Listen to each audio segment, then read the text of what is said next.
Dan demikianlah pula, kami menurunkan Al-Quran itu sebagai ayat-ayat keterangan yang jelas nyata. Dan sesungguhnya, Allah memberi hidayah petunjuk kepada sesiapa yang dikehendakinya. Surah Al-Hajj ayat 16.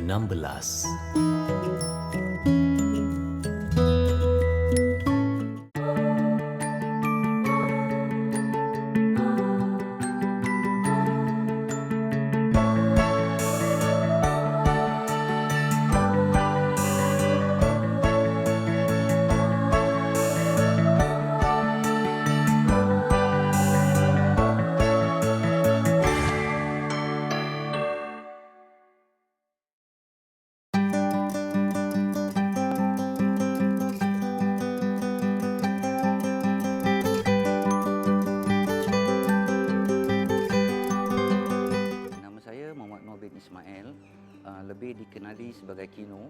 Umur saya sekarang 47 tahun, mempunyai dua anak, satu lelaki dan satu perempuan. Saya berasal daripada negara seberang.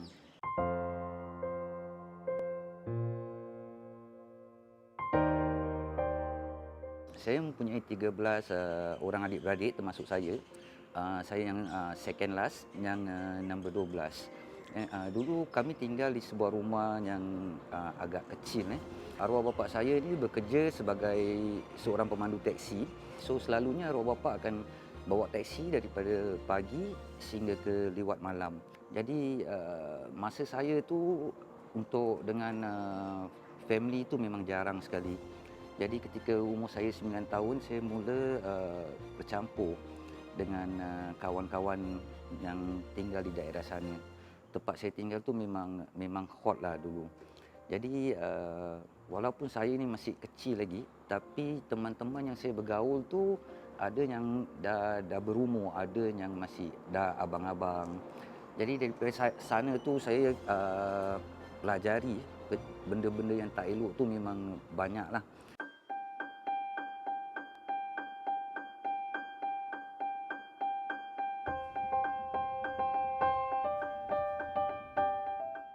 Pada mulanya mereka introduce saya mengisap gam. Itu permulaan saya terbabit dalam kancah dada. Dan at the same time tu saya terbabit dengan something di sana. Memang masih muda tu, otak tu belum lagi berfungsi sepenuhnya. Jadi apa yang saya buat tu saya tak rasa salah, saya tak rasa takut, saya tak rasa gentar sebab saya tahu saya ada kawan-kawan di belakang saya. Kalau apa-apa terjadi, mereka akan ke depan untuk saya.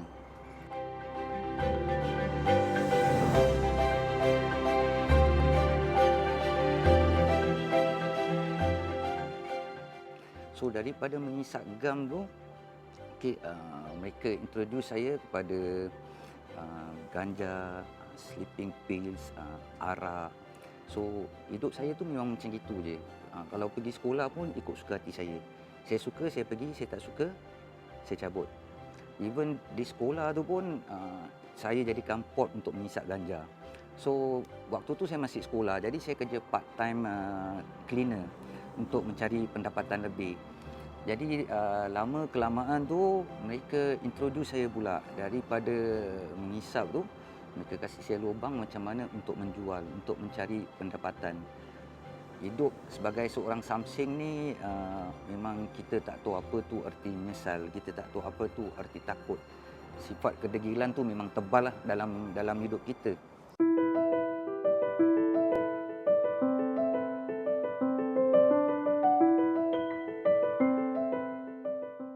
That's the time bila adik-beradik saya, arwah mak saya mula menegur saya. Tapi saya akan kasih all kind of reason. Macam-macam reason lah saya kasih. Tapi kalau memang saya ni dulu kurang ajar lah katakan dengan orang tua. Saya tak pernah cakap baik-baik dengan orang tua. Tak pernah satu kali tu mak saya cakap saya akan kata ya. Saya akan melawan, saya akan tengking mak balik. Lepas tu saya akan keluar rumah. Memang pada saya tu seperti macam saya ni tak ada family. Hidup saya semua dengan kawan-kawan aja.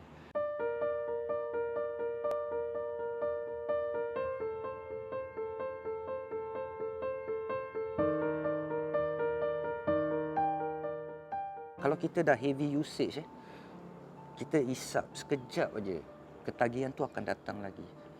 Macam saya memang very heavy users lah. Sampai kadang-kadang tu saya isap dah tak rasa. So apa yang saya lakukan, saya inject. Saya jadi doktor. Saya inject, tapi efek yang saya dapat walaupun saya dah 17 tahun clean from drugs and crime, apa yang saya dapat tu sebab dulu saya inject. Kita bayangkan air panas bila kena pak kulit kita, apa kita rasa. Tapi dengan heroin ni bila kita nak inject, kita masak dia dulu, masukkan dalam jarum, terus kita inject pada urat kita. So kita bayangkan apa jadi pada urat kita.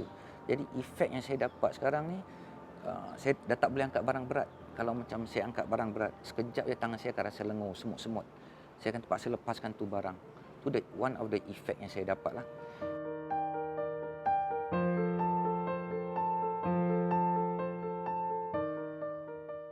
Saya kena tangkap. Ketika tu saya berada di bawah blok dan orang komplain, polis datang spot check. Banyak barang kemas dalam kocik saya. Itu semua hasil daripada menjual dadah. Itu pertama kali saya dimasukkan di pusat pemulihan. Tapi tak lama lah sebab rekod saya masih clean. Jadi saya cuma masuk selama 1 bulan. Selepas 1 bulan tu bila saya keluar saja daripada pusat pemulihan tu, saya koyakkan urine card saya. Saya terus telefon kawan saya, telefon saya punya owner besar. Saya ambil lagi barang daripada dia untuk dijual. Tapi tak lama, 2 minggu saya kena tangkap lagi, saya masuk lagi.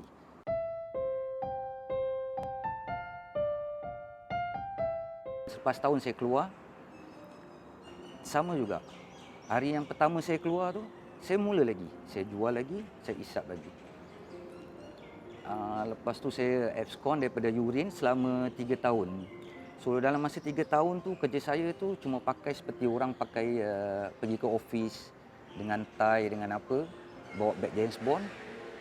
Tapi dalam beg tu semuanya dadah untuk dijual.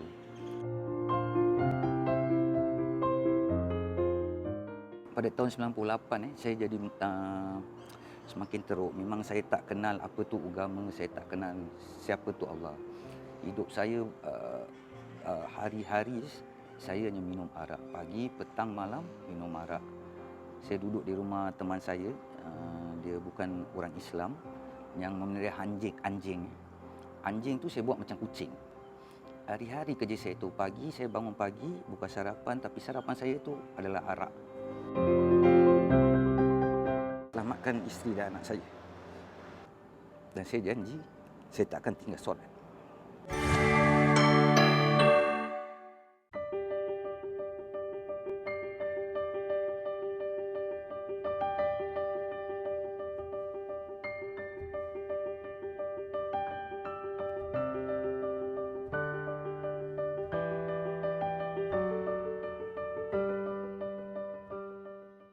Selepas saya ditangkap untuk kali keempat, memang itu Allah nak tunjukkan pada saya daripada saya terus tersesat dalam agama. Saya masuk kali yang keempat. Kali yang keempat tu daripada situlah saya mula belajar solat, saya mula belajar mengaji daripada teman-teman. Sebab kali yang keempat tu saya lock up lama. Kalau lock up tu memang tak ada apa-apa lah yang kita boleh nampak. Hari-hari tengok muka sama. Kita hanya keluar hanya untuk 1 jam. Lepas tu kita masuk ke bilik, tengok muka members yang sama lagi.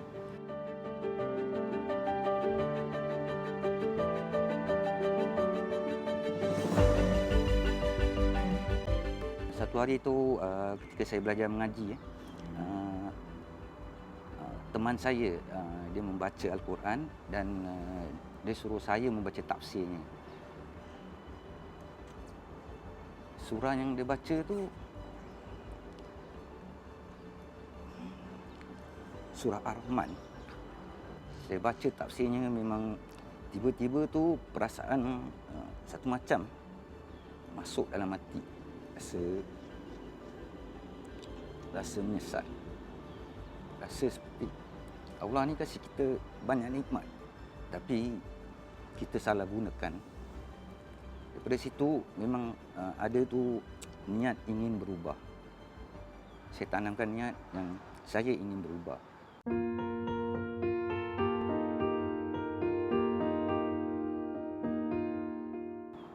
Setelah saya duduk dalam selama 29 bulan. Kali terakhir tu saya keluar daripada saya minta pergi program. Memang saya tak dapat program tu sebab second timer saya sudah pergi program. Jadi apa yang saya lakukan tiap-tiap malam tu saya tahajud, saya solat tahajud, saya minta dengan Allah. Yang saya ingin keluar siang sebab apa? Arwah mak saya tu dah berumur. Tiap-tiap bulan dia akan datang menjenguk saya. Memang saya tu terfikir satu kali, kalaulah mak aku meninggal aku kat dalam, boleh tak aku keluar tengok mak aku dengan keadaan aku tangan kena handcuff, kena escort. Jadi saya minta pergi program. Alhamdulillah saya dapat pergi ke Jamiah Harvey House selama 9 bulan. Dalam Jamiah Harvey House tu saya dapat bekerja di dalam walaupun tak ada gaji lah. Saya bekerja sebagai PA to the Executive Director. Daripada situ memang banyak saya dapat belajar daripada Executive Director Rumah Peralihan tu tentang kehidupan, tentang agama.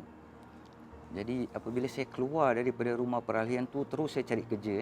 Saya cari kerja, saya dapat satu kerja part time as a freelance catering assistant.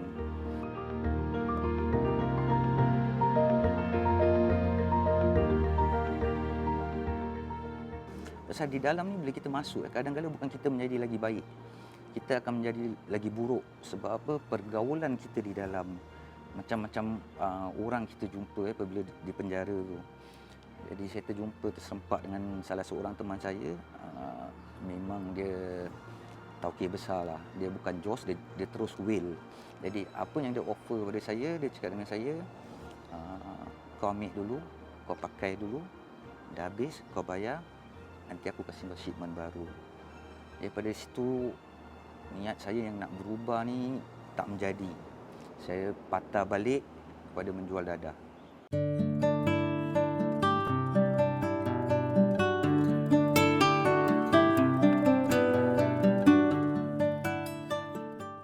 Satu hari tu mungkin Allah tu nak tunjuk pada saya kena pauto, saya kena ambush di rumah kakak saya. Tapi memang evidence tu diorang tak jumpa.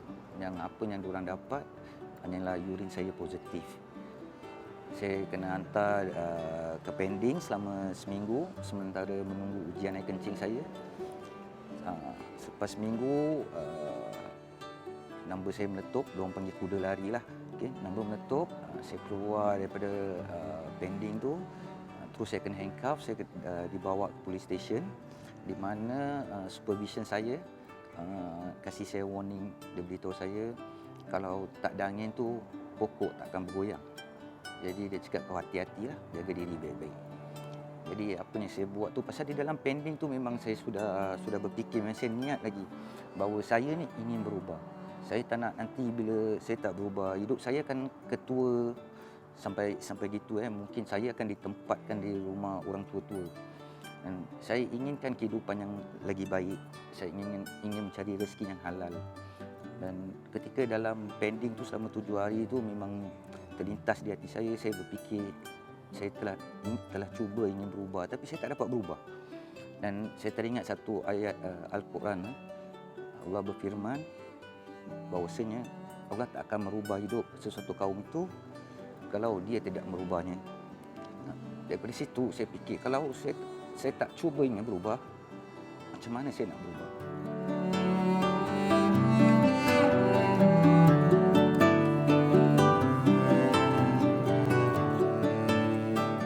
Jadi apabila keluar daripada pending tu, saya balik daripada police station tu, saya bawa dua teman saya yang keluar sama-sama dengan saya, bawa balik ke rumah.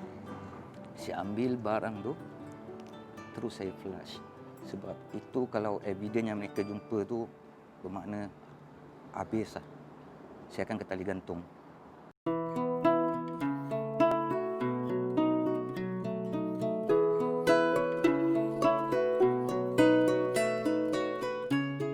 Kehidupan saya tu memang tak tenang lah sebab perubahan saya tu tak sepenuhnya. Saya solat dah macam makan biskut, sekejap ada, sekejap tak ada. Saya suka saya solat, saya tak suka saya tak solat. Tahun 2005 saya mendirikan rumah tangga. Lepas mendirikan rumah tangga tu, apabila isteri saya mengandung, waktu tu memang saya mula solat lagi. Tiap-tiap malam tu memanglah confirm solat. Cuma siang dia tu saya tak solat. Solat saya tu saya tak jaga. Kalau yang saya buat tu kadang tu pun solat duha. Macam kelakar sikit kan. Solat yang fardu tak buat tapi buat solat yang sunat.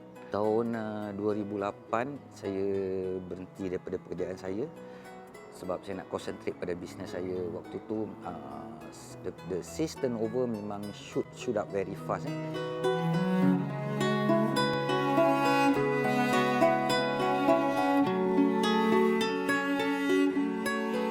Pada tahun 2009 ni Allah kasih saya lagi satu petunjuk di mana isteri saya melahirkan anak yang kedua. Isteri saya ni mengalami complication ketika dia beranak. Lama saya tunggu operation theater tu. Dia cakap, kenapa lama nak kan tak keluar-keluar. Doktor kata isteri awak mengalami pendarahan yang tak berhenti. So apa yang dia beritahu pada saya tu, this is our last chance lah. You cross your finger. Walaupun saya tak solat, automatik saya pergi toilet, saya ambil wuduk, saya solat sunnah hajat. Dalam niat saya, dalam solat tu saya niat pada Allah. Saya cakap, selamatkan isteri dan anak saya.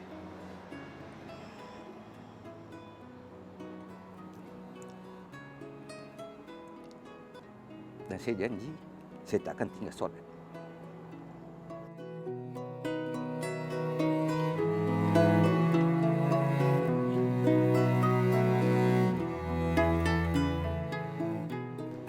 Alhamdulillah sampai sekarang memang saya tak akan tinggal solat saya. Sebab itulah janji saya pada Allah. Sehingga kini alhamdulillah isteri saya sihat. Anak saya pun dah 8 tahun. Dan kehidupan kami dah mula berubah. Saya punya waktu tu untuk kawan dah memang tak ada lah. Sebab saya punya waktu tu sekarang hanya konsentrate pada bisnes dan pada keluarga. Allah akan sentiasa turunkan ujian. Allah akan menguji kita tentang kesabaran kita. Sebab setiap kesusahan tu Allah janji akan ada kesenangan.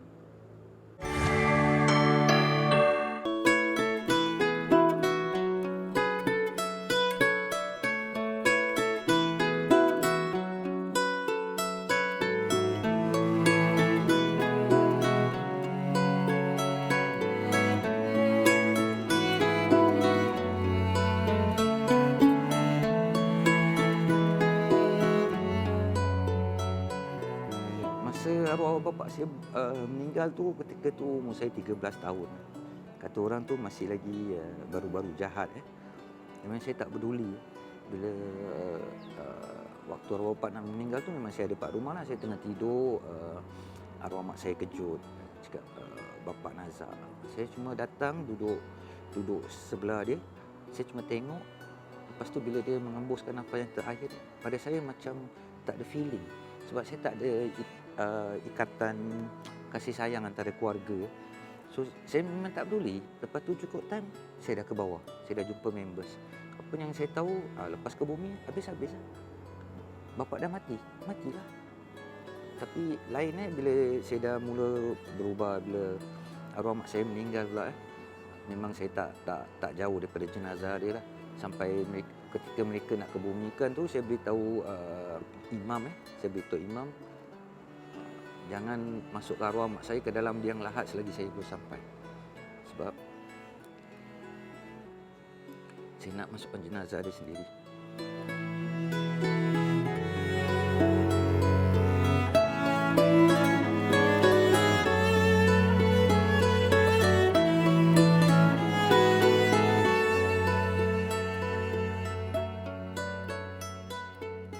Pada saya sekarang, kalau dulu ujian tu memang kadang-kadang tu memang berat. Tapi memang dulu saya tak teringat mungkin ini satu ujian Allah. Tapi pelan-pelan tu memang mungkin Allah nak kasih petunjuk pada saya. Apabila kita nak berubah tu, memang Allah akan sentiasa turunkan ujian.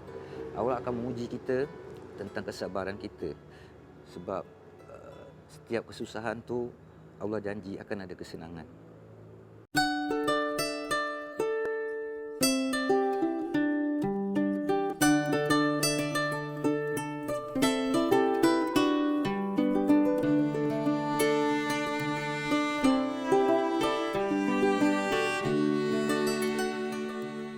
cakap hidayah tu memang saya cari memang tak adalah, sebab seperti saya katakan dulu memang saya degil, saya tak tahu apa tu susah. Saya tak tahu apa tu menyesal. Saya tak tahu apa tu agama. Memang tak terlintas pun di hati saya ni satu hari ni saya akan jadi seperti ini. Sebab saya cuma fikir apa yang saya nak tu enjoy life. Itulah yang dulu selalu dalam pemikiran saya. Sampailah sehingga kini apabila saya dapat hidayah daripada Allah, memang saya bersyukur sangat-sangatlah. Saya tak semoga tu saya tak jadi yang pernah saya fikir tu satu hari saya akan ditempatkan di rumah orang tua-tua atau mungkin saya merimpat di mana-mana. Alhamdulillah Allah tu masih sayang pada saya. Bila saya kenikmatan hidup di dunia ini, dan saya berharap kenikmatan tu akan juga sampai ke akhirat.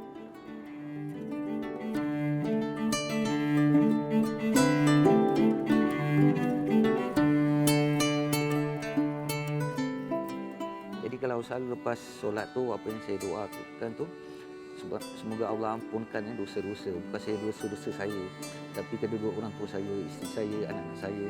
Semoga kita bertemu lagi di syurga. Dan yang lagi satu tu, kalau untuk keluarga tu saya selalu berdoa semoga keluarga saya ni menjadi keluarga yang sakinah, mawaddah, warahmah.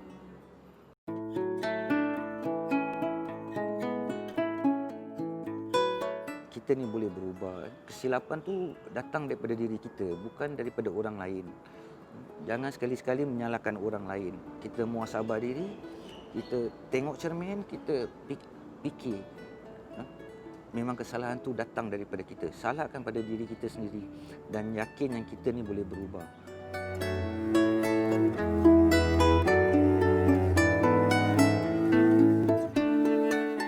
Cuma saya harap kalaulah Allah izinkan saya ke surga, saya mengharaplah kedua orang tua saya itu bersama dengan saya.